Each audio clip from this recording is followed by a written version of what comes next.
Next card. It's a weird looking card. What the heck is this? Quito? Quito. I didn't think this through. All right, let's continue. Rack cat? A raccoon? What does that say? Loses all mobility when not in Japan. Rocket attacks target insanely loud noises. All right. It's nice looking. I'll order some more of these Beggy Mon cards for my shipper. Hang on, you guys. Pizza pie, Felipe, pizza pie. Turn on the ovens, mozzarella, and delicious. We have been waiting for information about this steam machine since January when they first announced it, and it has finally, today, out of nowhere, the information hit the internet, and basically Valve explained how this is all going to work, okay? So first off, Valve said right from the get-go, there's 4 different bundles for the Steam machine. What? Why are there 4 different bundles for the Steam machine? Sounds stupid already, doesn't it? I think it does. I think you need to be simple. Maybe 1 to 2 options, not 4. But they have 4 different bundles available for the Steam machine, okay? What are the bundles? 512 gigabyte storage, which is tiny, to be honest, okay?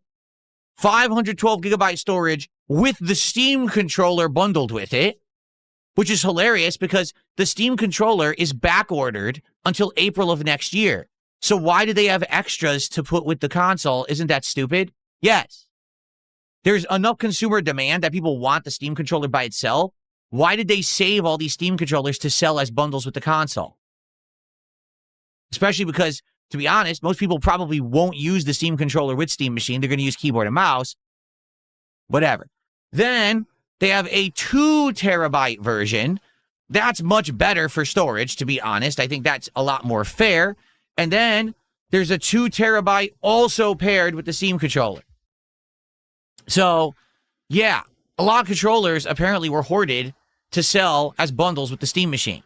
So you might say, all right, so how do you get a Steam machine? First off, like what's the process? So Valve has outright come out and said, we admit we completely messed up with the Steam controller. We didn't anticipate the insane demand that there's been. We didn't anticipate the number of scalpers that were going to try to resell this thing.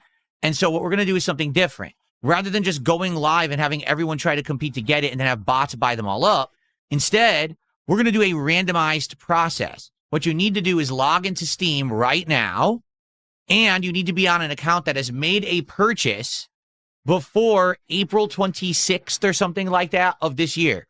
So as long as your account is old enough that it bought something back in like early April or before, you're eligible to buy the Steam machine. If you just made a brand new account, you can't buy the Steam machine. So all the bots aren't going to be eligible. That actually is kind of smart, don't you think? I think that was an interesting thing that they've done to do it that way. So how does it work? I'll show you right now. Are you ready? So what you got to do is you go into your Steam account and you search for Steam Machine, and this comes up. This is the Steam Machine page. And if you want to pre-order it, this isn't a pre-order. This is just to be in a lottery to be eligible to possibly pre-order. I'm not kidding. You're not going to get it if you do this. This is just a gambling lottery. So what you have to do is go down here and you have to click on these boxes and click that I've read and accept the terms and conditions and join the list. Okay? So as you can see, what it says is join the list anytime before June 25th at 10 a.m. Pacific time. On that date, the list will be closed and randomized, and you'll receive an email with your results shortly after. So basically what you do is you click on any version that you're interested in.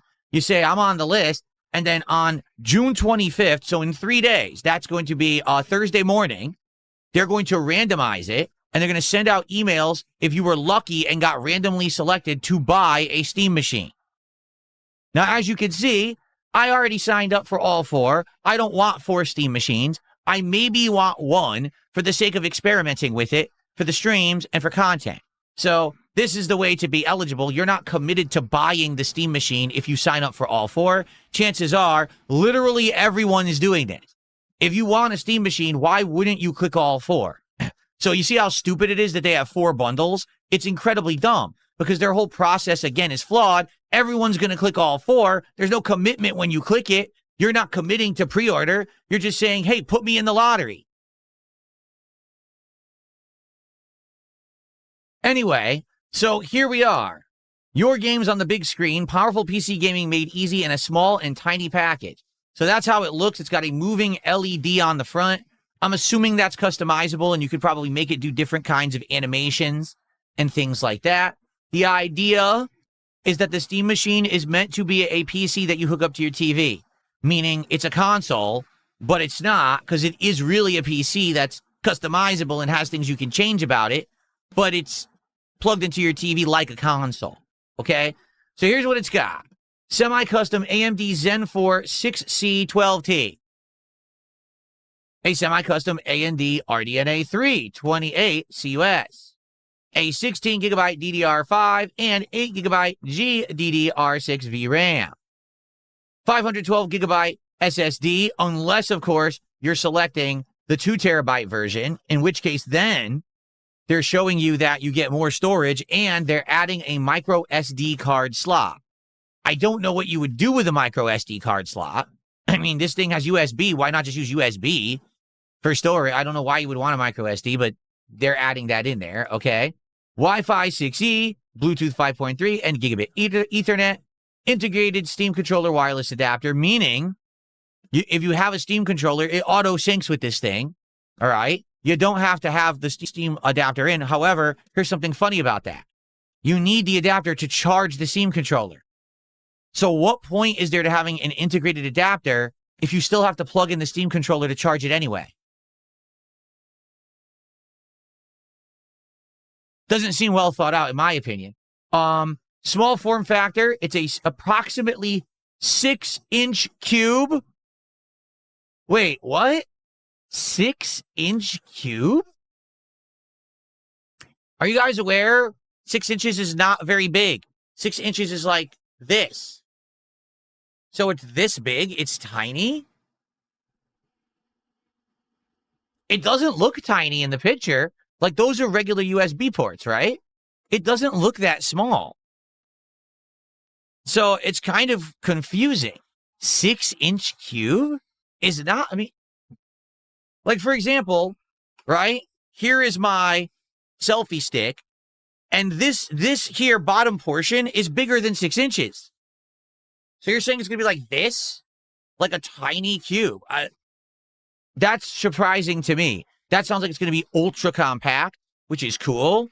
But you got to wonder about cooling solutions, right? Like, how well is this thing going to be cooling if it's tiny?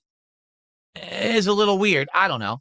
And Steam OS 3, of course, what they've already stated is that even though it'll be running on the Steam operating system, it is fully customizable. You can put Linux on this thing. You can put Windows on this thing. You can do whatever you want with it. It is a PC as well as a dedicated gaming device. It's both.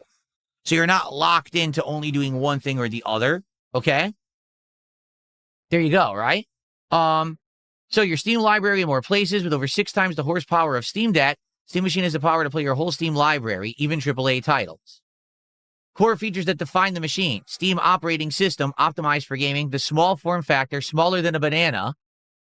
Cool and quiet, keeps cool and runs whisper quiet, even when running the most demanding games. I/O for days, ready for all the peripherals and monitors you can throw at it. So it has gigabit Ethernet, a display port. That's good. That's nice that it has the display port. HDMI 2.0, 1 USB-C and 4 USB-A ports, but like, don't actually throw things at it. 1 USB-C and 4 USB-A.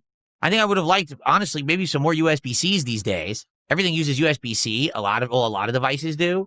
So to have that be limited to that many USB-As, Also, HDMI 2.0, but they just announced the new standard is 2.2, so it's not going to have the new standard of HDMI. Not that it's a huge deal. GPU and CPU says 4K gaming at 60 frames with FSR, thanks to a discrete semi-custom AMD desktop class CPU and GPU. They're outright admitting, don't expect to be playing games at 120 hertz at 4K. If you want 120, you got to go lower. They're kind of outright stating that, and I think that's a good thing. That's an actual good thing that they're stating that up front, so that basically they're not over-promising and under-delivering. Not like the PlayStation 5 that said 8K gaming on the front of the box and the thing doesn't do 8K. They're kind of saying temper your expectations, okay? Storage, 512 gigabytes and 2 terabytes. I'm going to be honest with you. They shouldn't sell 512 gigabytes. If this thing is a real dedicated gaming machine, it should have more than 512 gigabytes. Just upfront being honest, that's stupid. And I know that means that the base price would be more. What they're trying to do is cut back to say, oh, there's an affordable version. There's no affordable version, as you'll see in a sec when we look at the pricing. It's not affordable. So no point in even selling the low end, but it is what it is. The good news is it has USB ports. You could use external storage. It won't be that big of a deal likely. It's got the best Wi-Fi so far. It's got Bluetooth. Steam controller wireless adapter is built right in. Completely stupid. No point to doing that when you have to charge the controller anyway via USB. Out at release. The plastic stand, it has no hardware in it. It's just a piece of plastic for $100. That sold out at launch.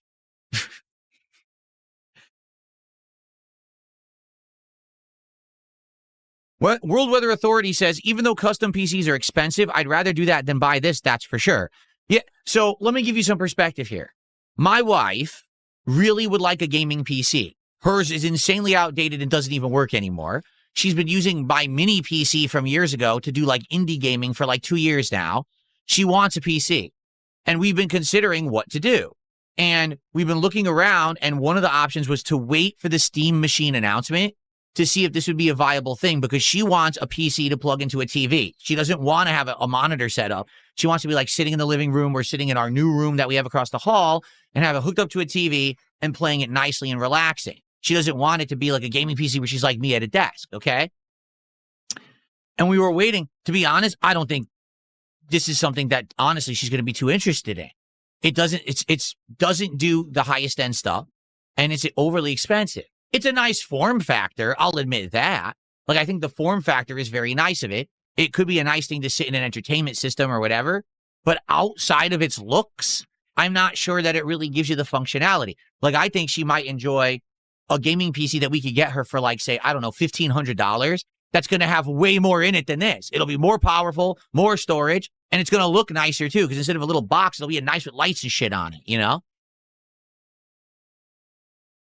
That's my take anyway. What? If you're already going to spend $1,000, just spend a little more and get something way better, rather than, oh, I have the prestige that I got the Steam machine, but it doesn't do as much. Okay.